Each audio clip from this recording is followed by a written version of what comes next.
Hello साथियों, नमस्कार। कैसे हैं? चलिए देखिए, बेड का तो आयोजन हुआ नहीं। हमने आपसे एक अपील किया था कि आप बेड का इंतज़ार मत करिए और नेट का जैसे जैसे आपका आवेदन हो रहा है उसके अनुसार आप लोग आवेदन करके और पात्रता परीक्षा जो आपका नेट है इसको आप लोग क्वालिफाई कर लीजिए। अगर आप नेट क्वालिफाई रहेंगे तो आप लोग असिस्टेंट प्रोफेसर भर्ती के लिए एलिजिबल हो जाएंगे।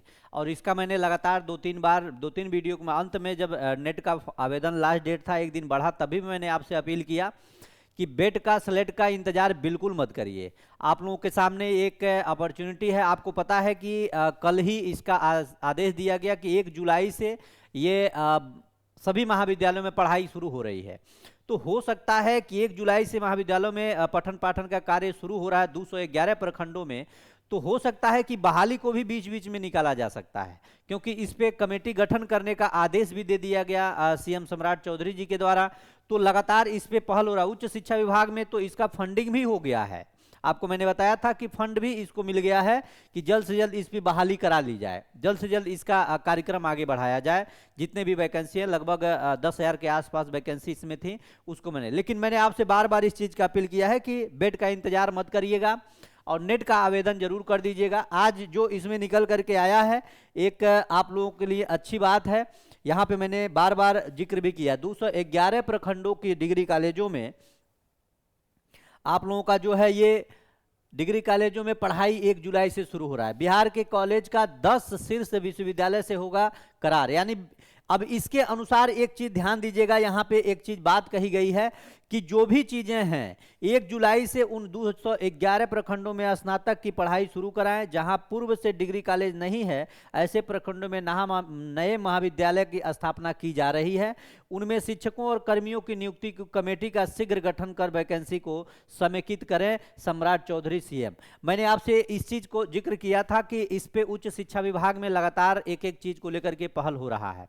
अभी आप लोग देख रहे हैं जिस तरह से टीआरई 4 को लटकाया जा रहा है, और हमेशा जब जब टीआरई 4 देने की बात हुई है तब तक कहीं न कहीं ट्रांसफर पोस्टिंग की चीजें सामने आ जाती हैं। उसके साथ साथ मैंने आपसे एक चीज और अपील किया था कि आप टीआरई 4 की तैयारी कर रहे हैं तो आप लोग अगर पीजी भी किए होंगे तो पीजी के साथ साथ आप लोग नेट को क्वालिफाई कर लीजिए। अगर नेट नहीं होता है, नेट मैंने इसलिए कहा कि नेट आप क्वालिफाई कर लेंगे, एक मौका मिल गया, फिर बाद में बेट अगर होता है तो उसमें भी मैंने 2 मौके में आप एक बार जरूर क्वालिफाई कर जाएंगे। तो इसके अनुसार अपने सब्जेक्ट पे पकड़ बनाइए, जो आपके टीआरई 4 में भी काम देगा और बेट में भी काम देगा और असिस्टेंट प्रोफेसर में भी काम देगा।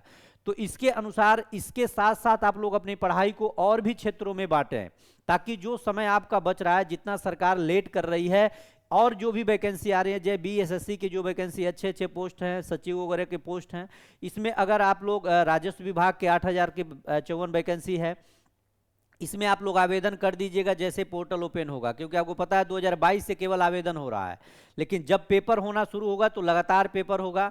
अभी आप लोग देख रहे हैं जैसे जैसे पेपर हो रहा है, कहीं न कहीं से आप पेपर लीक का भी मामला बहुत आ रहा है।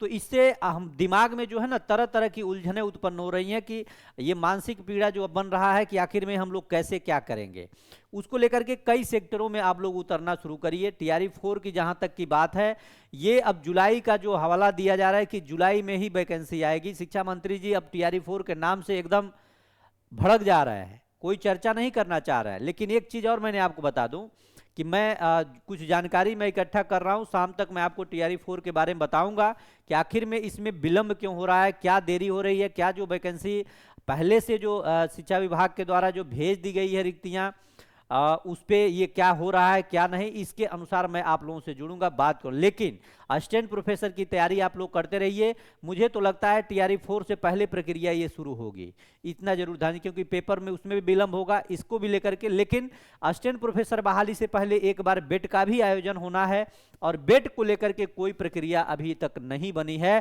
केवल कमेटी दर कमेटी का गठन को लेकर के आश्वासन दिया जा रहा है, लेकिन अभी इस पर कोई पहल नहीं हो रही है।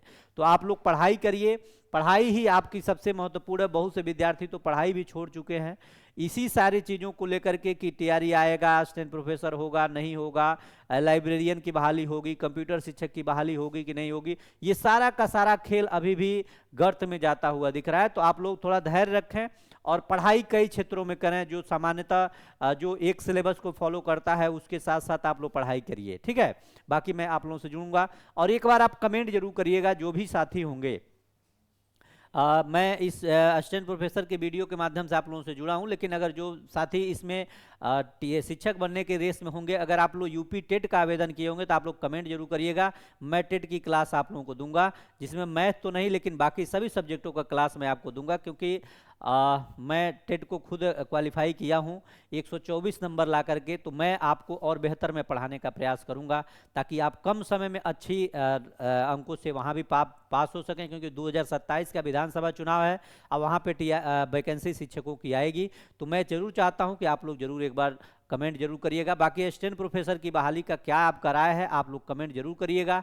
क्या आपकी मांग है, बेड को लेकर के क्या चीज़ें हैं, बाकी उसके साथ हम जुड़ेंगे। बहुत बहुत धन्यवाद। नमस्कार, जय हिंद साथियों।